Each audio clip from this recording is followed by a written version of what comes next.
I fear I have hit the literal jackpot. It's like so dead silent in here. I feel like I'm in a library. There has not been a single thing alluding to a romantic interest between these two. This is the worst book I've ever read. Okay, look, I'm already on chapter 4, but I can already say with absolute certainty that this is way better than the book I read before. Well, guys, I can officially say that this vlog was a semi-success. Hi y'all, it's me Allison. Welcome back to my channel. It is currently the height of summer. The summertime is actually one of my favorite parts of the year because it is literally the best time to get so much reading done. Seriously, I think that the summertime really is the best time for a mood reader like me. And recently, I've been really wanting to get into some historical fiction, I'm not gonna lie. And by historical fiction, I do mean like historical romance. And I thought, what better way to get my fix than go read some bodice rippers? If you don't know what a bodice ripper is, that is the genre of romance that took over the world by storm in the 80s and 90s. If you've seen those really cringy looking covers where like the man has got like a flowy shirt and it's like falling off of him and we have a woman who's like faint. And clearly they were good considering there were so many that got published. And I feel like I've never sat down and actually consumed one before. And as a romance reader, I do feel like that is a crime. And so today I decided I'm going to go to a couple of thrift stores and see if I can find some really intriguing bodice rippers to dive into. This is something that I've been wanting to do for a while. I just like never know where to start because there are just so many out there. I feel like if I let fate take over and see what we can find out in the wild, I can get a pretty good grasp of what I like, what I want to read, and authors that I enjoy. So with that all being said, let's go thrifting. Okay, so I made it to my first destination. I found a used bookstore around the area and it looks ginormous. Like genuinely, it's so huge. And I like went through the review photos and I did see some bodice rippers. Okay, so like I know they sell it. I know they sell them here. I decided I'm going to give myself a couple rules when going into this. Number one, I only have a $20 bill. I don't think it will, but nothing can exceed the $20 bill. Okay, I want to find a book with a pirate. If I can't, that's fine. But if I can, like it will be purchased. Okay, so I want to find a pirate book. And number three, I do want to find a book about a prince. So those are just the loose goals we're going into right now. The parking lot looks pretty dead, so I feel like I have all the time in the world and I have first dibs on everything in there. So let's head in.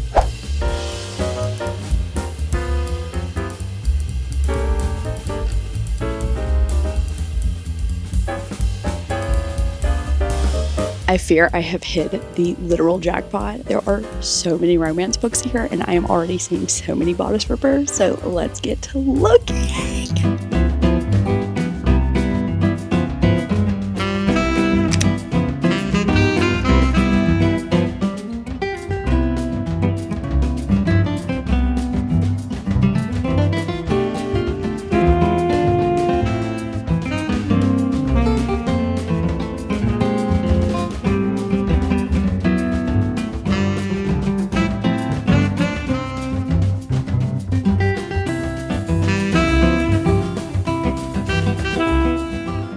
I've got a stack here. Would you believe me if I told you I've already read this book?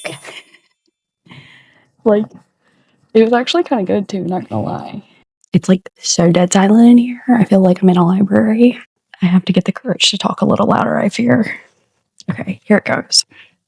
I think I'm going to create a new rule that whatever I buy today, like any of these books, they have to be published within the 90s or 80s. Okay, we can't do anything in the 2000s. So I'm going to have to look these up and make sure. But right now I got a good chunk right now. There's a lot of options here. And I'm like really happy that I found this place. It's so cool.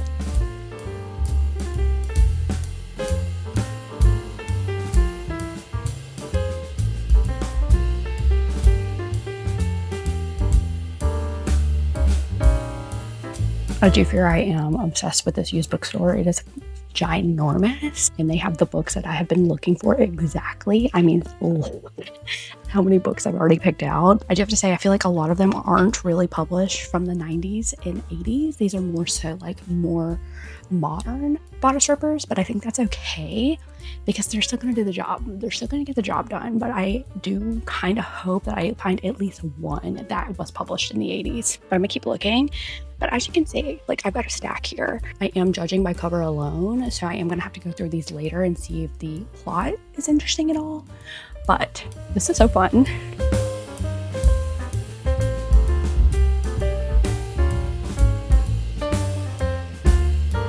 I've been in here for about over an hour, and I've definitely had some choices I've had to make, and I have narrowed it down to 3 books. So let's go check out and see how much the 3 books will be. I don't want to say that I hit the jackpot, but I do feel like I hit the jackpot. I am obsessed with that little used bookstore that I found. I was in there for almost an hour and a half just looking at all of the books, and I did land on 3 bodice rippers that I was interested in, and I am happy to report that I did find a pirate romance of some sort. Actually, I don't know if he's actually a pirate, but he is a captain of a ship, so that's close enough for me. So the first book that I picked up was Demon's Curse by Alexa Egan. Based on the back of this book, there is a bit of a magical element to this book, which I'm very interested in. It seems as if this captain has been cursed. He somehow finds himself pairing up with this actress that everyone is completely and utterly obsessed with. And it seems as if they are trying to break his curse, perhaps. So that's kind of the gist of what I got from Demon's Curse. So I'm excited to pick that one up because I do love magic and I do love a little bit of romance. Of course, that's what this whole video is about. The next one I picked up was The Selkie Bride. I mean, like, honestly, like, look at the cover. Like, I just could not help but picking this up. I feel like this is just like so classic bodice ripper cover. So for this one, we're looking at a widow who has gladly escaped an abusive marriage. It seems as if she has inherited a cottage from the Scottish village. But the thing is about the cottage is that it's in a town that was known for like sea monsters and witches and all these deadly creatures alike, if you will. But she somehow gets involved with this guy who seems to be a protector of her. And it seems as if he might also have a little bit of like a Scottish ancient magic element to him as well. So we've got 2 books that got a little bit of magic. It just sounds good and I loved the cover. So that's why I picked this one. So this next one I'm like really excited about. It is Project Duchess. Like, come on. This cover is to die for. Are you kidding me? This one's like a pretty basic storyline from what I can tell. It seems as if we've got a duke here who is obviously considered a rogue. Of course, Anthony Bridgerton vibes. And in order for him to like expand his dukedom, he has to have a wife. But he doesn't really want to do that. Unfortunately, he does seem to find himself intrigued with this woman who is helping facilitate his stepfather's funeral. So anyway, this does feel like a very basic Duke historical romance that I'm going to eat up. And that's the point of this video. Like, we are just diving into classic romances. So these are the 3 that I picked up. I think I ended up paying $12 for these 3, which is not bad. I do have to say, I don't think any of these were actually published in the 90s or 80s. It does seem like all of these were published perhaps in the 2000s, which is fine. I wish that I could have found like a true bodice ripper, like one that was genuinely popular in the 80s, but that's okay. We still have the essence of the original bodice rippers, and I'm excited to dive in. The real challenge is I don't know which one I wanted to dive in first. These 2 seem pretty short. I'm pretty sure that Project Duchess does have like 280 pages, like pretty short. Same thing with the Selkie Bride. This one also is pretty short. Let's see. Yeah, like 270. So like these are pretty short. This one's a little bit longer. Oh gosh, yeah, like this one's almost 400 pages. Let's see. So this one's pretty long compared to these. So I don't know which one I want to pick up. I might start with Demon's Curse because I'm traveling soon. So like I feel like these would be easier to like throw in a backpack because they're smaller. So maybe I'll start with Demon's Curse. Hopefully it's good. If it sucks, like I'm going to be really upset. But also I didn't pay that much. So I guess I don't have a right to be super upset. This is the one that I'm like most interested about because it has like the magical and the curse element of it all. So I'm going to dive into this one. I think I might do some like pool time today. So maybe I'll take this down to the pool and get a little reading done. But honestly, like how fun. I mean, gosh, like if this cover doesn't scream bodice ripper, like I don't know what else does.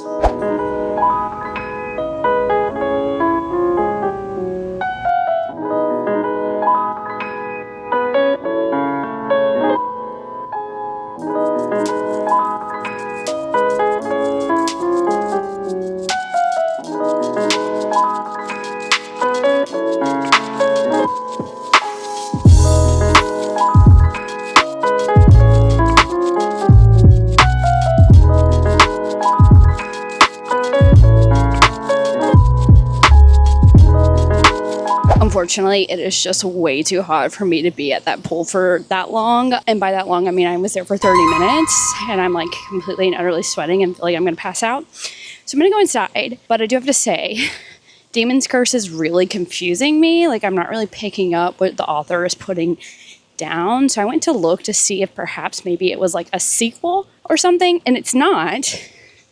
But then I looked and it has horrible reviews. And I just like don't think I want to put in my time and energy in a book that's almost 400 pages if it's not good. So I think I'm going to pick up one of my other bodice rippers when I get upstairs. And hopefully that will be more. And then maybe I can try and come back to Demon's Curse and see what the vibes are. But like right now I'm just like, I don't have the brain capacity to try and figure out what the author is saying, unfortunately. So I think I'm going to try and pick up the Selkie Bride next. I feel like that one will be easier. And it still has like the magic element that I was looking for. I'm going to get back upstairs and I'm going to start that one instead. All right, I'm back inside. I'm cooling down a little bit. And we're going to dive into Selkie Bride instead. Hopefully this one will be a little bit more like digestible and like make a little bit more sense as far as like the Scottish ancient magic goes. But our male main character's name is Lachlan, which I like absolutely love. I feel like every book I've read where the main character's name is Lachlan has been a really good time. Not that that has anything to do with the name and everything to do with the authors. I'm just saying, like, I do have a really good track record with Lachlan's. So hopefully this one will do the trick for me. So let's just go ahead and dive in.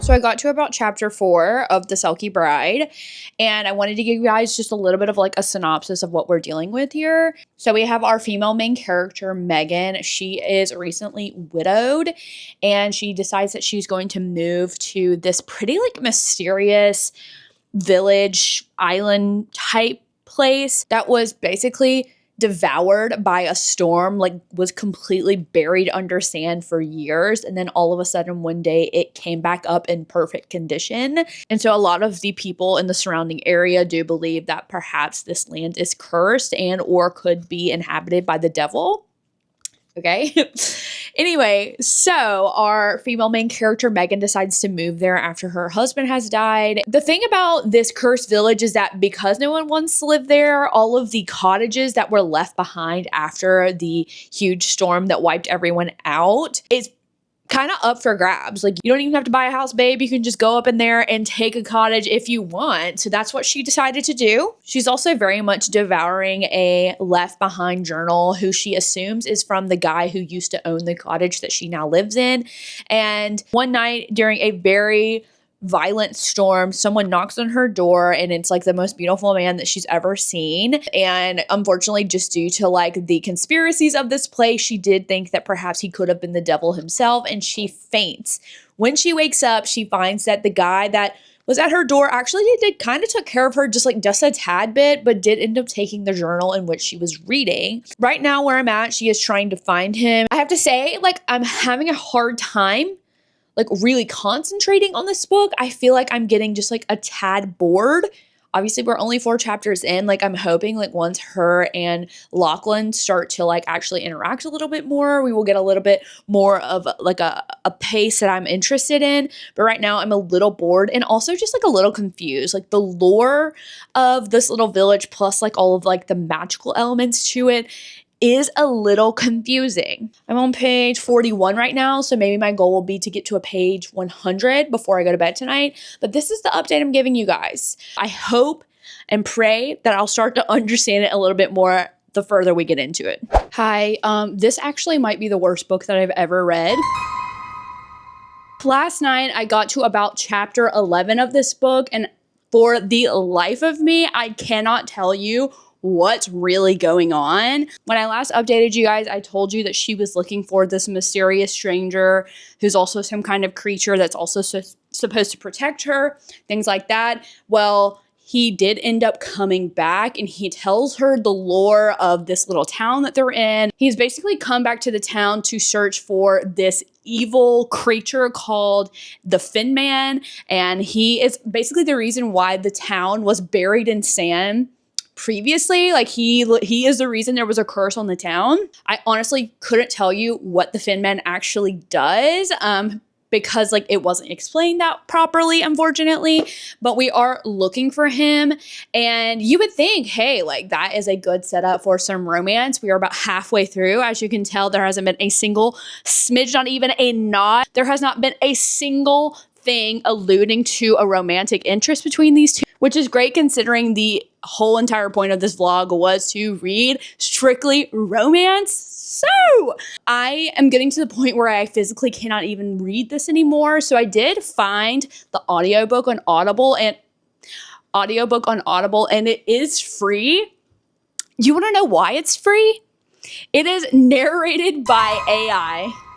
This book is so bad that they could not even get someone real to narrate it. But because it's narrated by a literal robot, I am able to listen to it for free. So I have about 3 hours left according to the audiobook. I think I'm going to push through and listen to the audiobook while I crochet. Right now, I am working on some baby gifts for a friend, and I'm almost done with this one. This is like a diaper cover, so I'm almost done. And I figured I need to be doing something that I completely enjoy while listening to a book that I completely hate, because this right here is propaganda. This cover is propaganda. You can't tell me that this is a bodice stripper when there's no romance.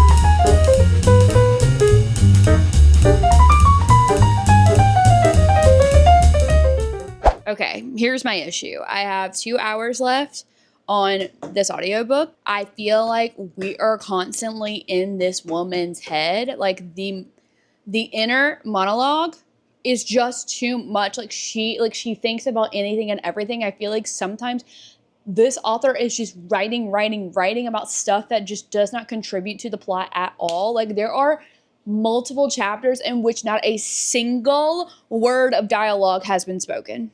I'm having a bad time, guys. It's not good. It's horrible. I just finished my baby gift crocheting, so now I might try and crochet a little bit of this blanket that I've been working on, because I just feel like I need something else to occupy my thoughts while I'm listening to this book, because I do want to get it done today, because I don't want to think about it tomorrow. Okay, like I want to get it over with. I want to be done with it. I cannot believe that this is categorized as a romance. We are what? Oh, they don't do percentage on here? Random. Whatever. I once again, I have 2 hours left. So like clearly I'm close to the end. And I mean, like seriously, I can't even see romance at the end of the tunnel. I'm sick. Like who did this to me?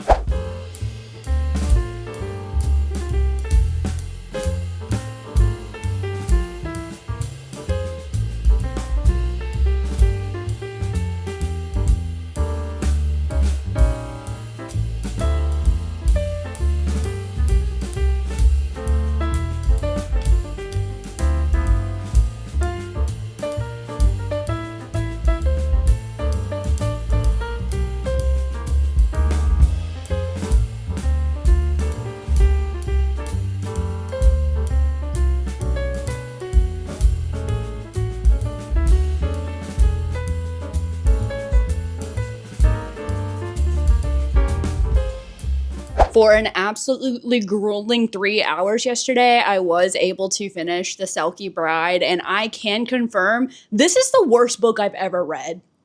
Genuinely, there was no other rating than a 1-star review, because this book was terrible. Not only was this book just so heavy on the inner monologue and describing the scene before us in heavy detail, but to consider this a romance is a bald-faced lie. I'm so sorry. There was absolutely nothing romantic about this book, and I'm saying this with my whole chest. This book cover is completely deceiving. I don't know what genre this book is, but you cannot call this a romance because there was no romance to be seen. Unfortunately, like, this has really put me in a bad mood. I was already like in a semi slump, mid-year slump, if you will, and this just did not help. Unfortunately, this will be going to a little free library. I need it out of my sight. My only hope is that Project Duchess will do the trick.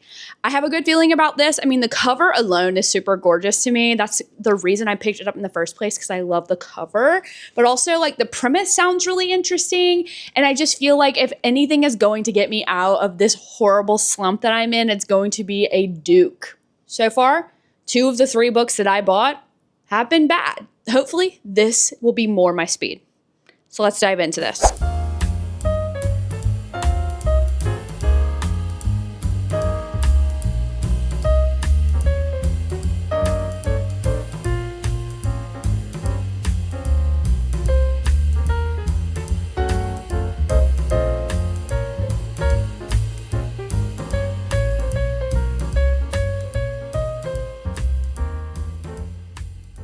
Okay, look, I'm already on chapter 4, but I can already say with absolute certainty that this is way better than the book I read before. I'm actually like feeling very confident that this will be significantly better, and I'm actually kind of enjoying myself so far, and we're only on, like I said, chapter 4. So far, we are following a Duke named Gray. The thing about Gray is that his mother has married 3 separate dukes in her lifetime, so all of his brothers are also dukes of different territories, which is great. Unfortunately, we did just get a death in the family. His stepfather mysteriously passed away, and so now he is basically going home, obviously, to mourn and also be with his mother. There he's meeting all of his half-siblings, things like that. While he's there, he meets this woman who is technically a cousin of his half-brother. Are you following me? Because the storyline and the family tree is a little confusing. Thankfully, she did add a diagram at the beginning of this. We do have a family tree diagram, which is semi-helpful. Anyway, basically, this cousin B has been helping a lot with the funeral arrangements and just being there for the family in general. And so when Gray gets to the home, he's never met her before. He doesn't know who she is, but he's very intrigued by her. We then come to find out that his mother is actually taking her on as a project to kind of bring her out in society and help her find a husband. On top of all this, Gray's half-brother Sheridan is pretty much under the impression that his father and uncle were murdered by B's brother.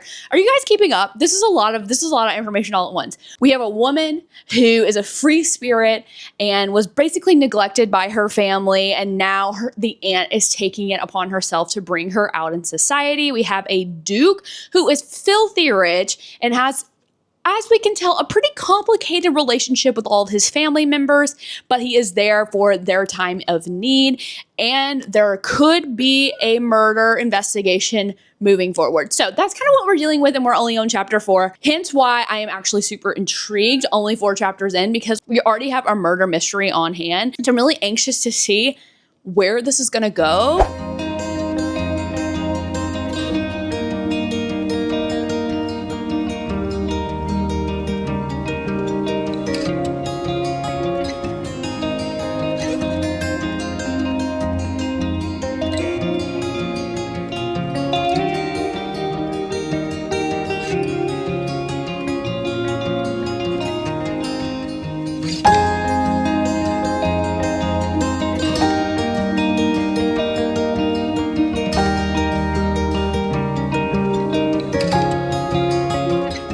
I am on chapter 12 of Project Duchess. Guys, This is actually a little bit addicting. I'm not even gonna lie. Like, I have been so thoroughly enthralled with this book so far.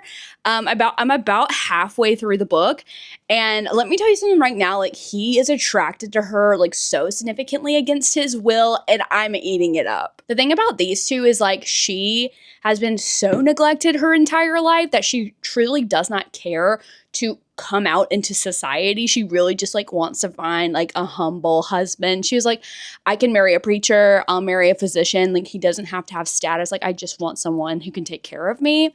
And so because of that, like, she doesn't really care about her reputation that much. And so they have been, exploring their attraction as you will, even though that is very against society in this point in time. So like, yeah, they've made out a couple of times. So what?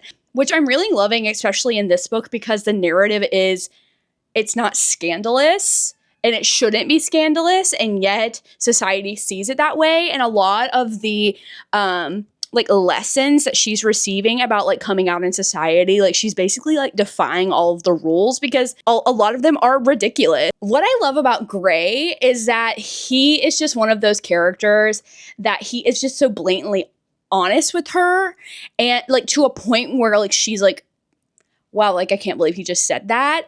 But at the same time, like he feels so strongly about never being married because he has so much trauma from his childhood, which is another thing that I'm like really interested in because they both have some kind of like secrecy when it comes to how they were raised and some like things that have happened in their childhood. And like we're getting hints throughout the book, but we don't have the full story yet. So I am just like waiting for him to completely just like burst and explain everything and for them to basically fall into each other's arms and get married, okay? But now that I'm home from work, I just want to get cozy and really dive back in because I have a feeling that we're getting closer and closer to the breaking point between these two, which I'm obsessed with. Right now, they're kind of at odds because she's refusing to do anything else with him because she knows that he will never marry her. But for now, I'm going to go ahead and get a little bit of reading done.